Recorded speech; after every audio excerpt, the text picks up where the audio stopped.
കട്ടപ്പന വള്ളക്കടവിൽ ജനകീയാരോഗ്യ കേന്ദ്രം പ്രവർത്തനം ആരംഭിച്ചു. കട്ടപ്പനയ്ക്ക് അനുവദിച്ച 3 ജനകീയാരോഗ്യ കേന്ദ്രത്തിൽ ആദ്യത്തെ ആശുപത്രിയാണ് പ്രവർത്തനം ആരംഭിച്ചത്. നഗരസഭാ ചെയർപേഴ്സൺ ഷൈനി സണ്ണിച്ചെറിയാൻ ഉദ്ഘാടനം നിർവഹിച്ചു. കട്ടപ്പന നഗരസഭയിൽ 3 ജനകീയാരോഗ്യ കേന്ദ്രങ്ങളാണ് കേന്ദ്ര ആരോഗ്യവകുപ്പ് അനുവദിച്ചത്. ഇതിൽ വള്ളക്കടവിൽ അനുവദിച്ച ജനകീയാരോഗ്യ കേന്ദ്രത്തിന്റെ പ്രവർത്തനമാണ് ആരംഭിച്ചത്. ഒരു ഡോക്ടർ, 2 നഴ്സ്, ഒരു ഫാർമസിസ്റ്റ് എന്നിവർ സേവനം ചെയ്യുന്ന ആശുപത്രിയിൽ PHCയിലെ എല്ലാ സൗകര്യങ്ങളും ഏർപ്പെടുത്തിയാണ് പ്രവർത്തനം നടക്കുക. സാധാരണ ജനങ്ങൾക്ക് ഉപകാരപ്രദമാകുന്ന ആശുപത്രിയാണ് സമയബന്ധിതമായി പ്രവർത്തനം ആരംഭിച്ചിരിക്കുന്നത്. ആശുപത്രിയുടെ ഉദ്ഘാടനം നാടമുറിച്ചും ശിലാഫലകം അനാച്ഛാദനം ചെയ്തും നഗരസഭാ ചെയർപേഴ്സൺ ഷൈനി സണ്ണിച്ചെറിയാൻ നിർവഹിച്ചു.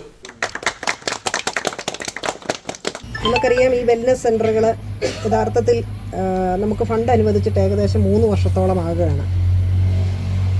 ഞാൻ ഭരണസമിതിയിൽ കയറിയപ്പം മുതൽ ഈ 3 വെൽനസ് സെൻ്ററുകളും ആരംഭിക്കണം എന്ന ഉദ്ദേശത്തോടു കൂടി ഇപ്പം നമ്മുടെ വൈസ് ചെയർമാൻ പറഞ്ഞതുപോലെ 3 സ്ഥലത്തെ പല പല വീടുകൾ അല്ലെങ്കിൽ പല പല ബിൽഡിങ്ങുകൾ ഞങ്ങൾ പോയി കണ്ടു.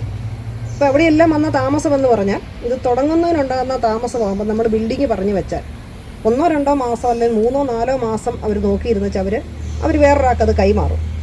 അങ്ങനെ പലതായിട്ട് മാറി മാറി വന്നാണ് ഇപ്പം നമുക്ക് 3 സെൻ്ററുകളും ഏകദേശം പണി പൂർത്തീകരിച്ചു വരികയാണ്. ഒന്ന് നത്തുകലിലും ഒന്ന് പാറക്കടവിലും. അതിൻ്റെ പാർട്ടീഷനും കൂടി നടന്നാൽ നമുക്കിപ്പോൾ നടത്താനായിട്ട് സാധിക്കും. അപ്പം നമുക്ക് മരുന്നുകളെല്ലാം ആയിട്ടുണ്ട്, സ്റ്റാഫുകളെല്ലാം ആയിട്ടുണ്ട്, ബാക്കി എല്ലാ അറേഞ്ച്മെൻറ്റ്സും നമുക്ക് ആയിട്ടുണ്ട്. യോഗത്തിൽ നഗരസഭാ വൈസ് ചെയർമാൻ KJ ബിന്നി അധ്യക്ഷനായിരുന്നു. കൗൺസിലർമാരായ Manoj Murali, Shaji Thankachan, doctor Albert, doctor Jess, doctor Amalu, doctor Kelvin എന്നിവർ സംസാരിച്ചു.